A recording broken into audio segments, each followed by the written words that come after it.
Yeah. So I built this multi-billion-dollar company in the US, and dude, I came from like butt-fuck nowhere in Brazil.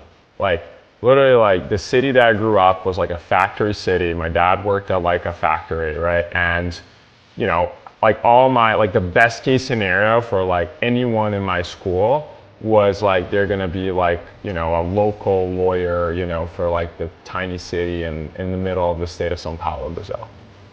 And man, I just had this thing where like I just had to get like out of there. The problem with Brazil is that like, you know, moving up the ladder is really hard. There's, you know, the currency sucks, right? Like you have to do everything. Like, you know, I would bus to work, bus to school. I was robbed many times, right? Like literally at gunpoint going to school. And it was like a shitty ass life. And thank God for the internet. It kind of gave me this like ability to like learn how to code and get away from like, you know, everything.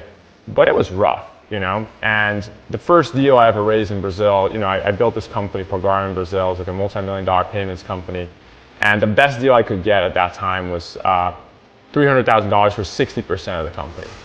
And I remember like many times in that company where if we didn't make our sales target, we were gonna run out of money in the payroll. And we didn't even have money to fire the people, you know, because like when you fire everyone, if your company fails, you have to pay them like all their kind of severance and stuff like that. There's a lot of local laws in Brazil, and we wouldn't have money for that.